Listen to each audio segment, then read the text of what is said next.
So yun, may bago tayong training box mga kalapatids.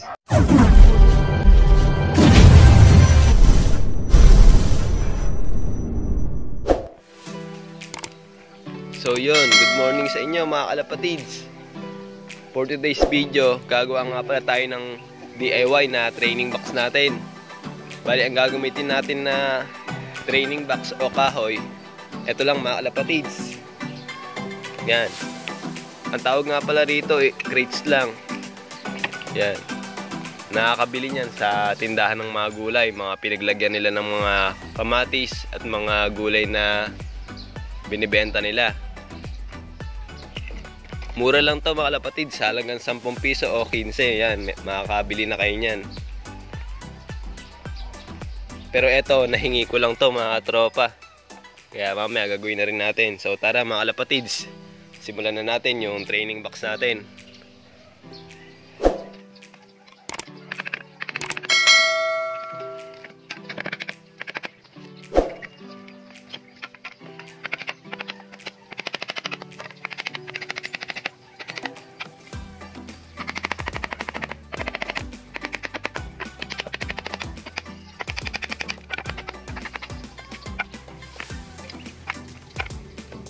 Bali, 2 crates nga pala mga kalapatids yung nakuha natin na kahoy.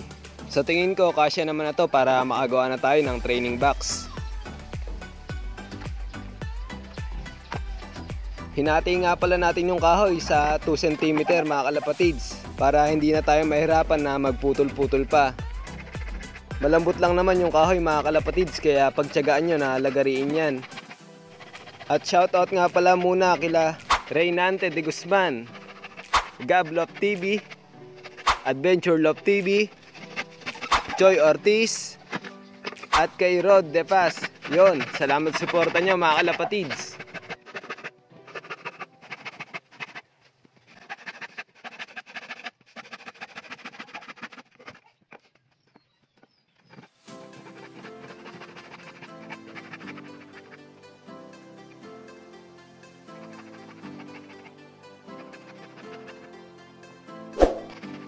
At make sure mga kalapatids na malinis yung kahoy na gagamitin nyo para maiwasan nyo na masulubsob yung kamay nyo at mahirap na pag nasugat pa.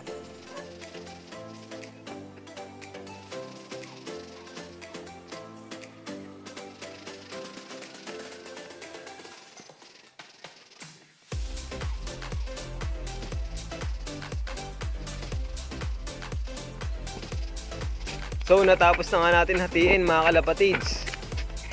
At eto na nga pala yung nagawa kong frame ng gagawin nating training box. Bale, tinurnilyo ko nga pala yung sa parteng hawakan ng training box natin. Dahil andun lahat ng bigat ng training box nyo, lalo na pag may karga ng ibon. Kaya dapat sa part na yon matibay yung training box nyo at yung hawakan ng magiging training box nyo mga kalapatids.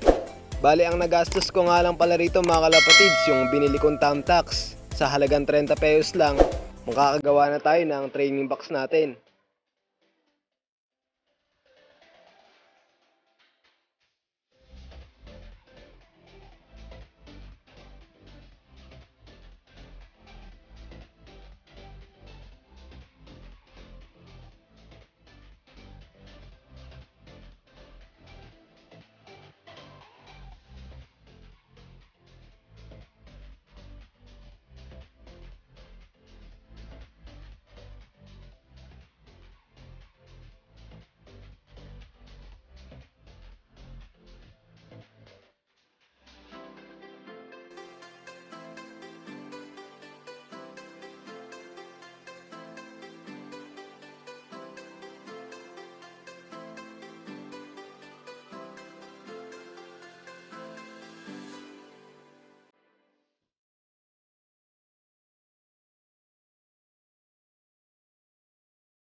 Kayo na rin pala bahala mga kalapatid sa gagawin yung pintuan ng magiging training box nyo.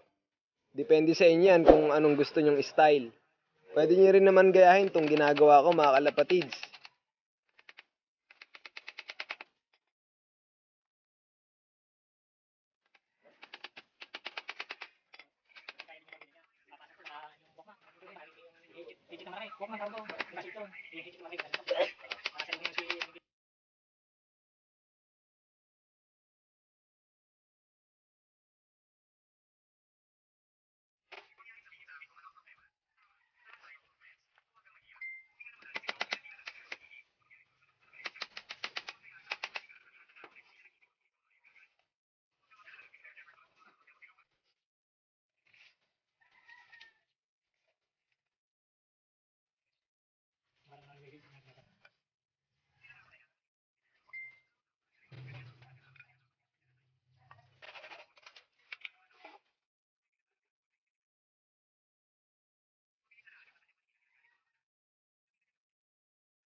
Bali, nakatornilyo nga lang pala mga kalapatids yung pintuan ng training box natin sa itaas. Kung napapansin nyo, ayan, meron na ring matting yung flooring ng training box natin. Retasong matting lang yan mga kalapatids na kinabit ko dyan. Dahil hindi naman na nagagamit yung steel matting na yun, kaya kinuha ko na at ikinabit natin dyan. So konti na nga lang mga kalapatids at matapos na rin natin yung training box natin. Ito nga pala mga kalapatids yung ilalagay natin na panggilid sa training box natin. Bali, pinagretasuhan lang yan ng balot ng motor. Dahil hindi naman nagagamitin kaya kinuha ko na rin. Pwede rin naman mga kalapatids yung mga tarpaulin dyan sa tabi-tabi nyo. Pag medyo malaki, gupitin nyo lang mga kalapatids. Mas maganda kung medyo makapal na tarpaulin yung ikakabit nyo sa gagawin yung training box.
Tapos na nga pala natin mga kalapatids.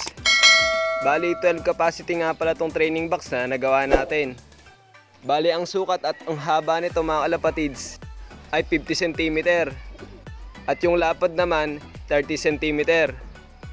At yung taas naman nito mga kalapatids is 22 cm naman. Saktong-sakto at maluwag sa 10 piraso na ibon. Halos kasya pa kahit 12 na ibon ang ilagay nyo. Halos kalahating araw lang nagawa natin yung training box mga kalapatids. At mas maganda nga pala mga kalapatids kung meron kayong ekstrang pintura dyan, pinturahan nyo rin yung mga ginagawa yung training box para mas maganda at mas matibay yung training box nyo. At ngayon naman mga kalapatids, susubukan natin na maglagay ngayon ng ibon dito.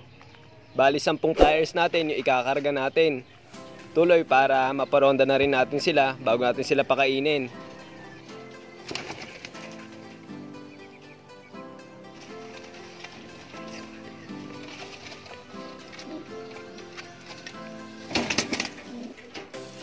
At nandito na nga rin pala tayo mga kalapatids sa pag-releasean ng ibon natin. Walking distance lang pala to mga kalapatids mula sa loft ko. Kaya kahit anytime pwede tayo mag-toss dito sa area na to. At kung napapansin nyo nga pala mga kalapatids, 10 na ikinarga nating ibon pero maluwag pa rin yung training box. Kaya siguro kasya pa rito mga 12 or 15 na ibon, depende sa laki ng kalapate na ikakarga nyo. So yun mga kalapatids, 3:20 na, i-release na natin yung ibon natin. Okay, labas na. Oh, bas. Psst.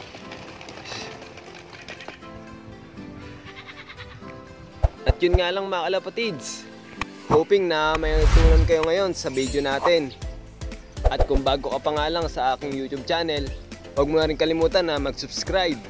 Hit mo na rin yung notification bell para lagi kang update sa panibago nating video. Yun lang, keep safe and God bless. Ingat mga kalapatids. Bye.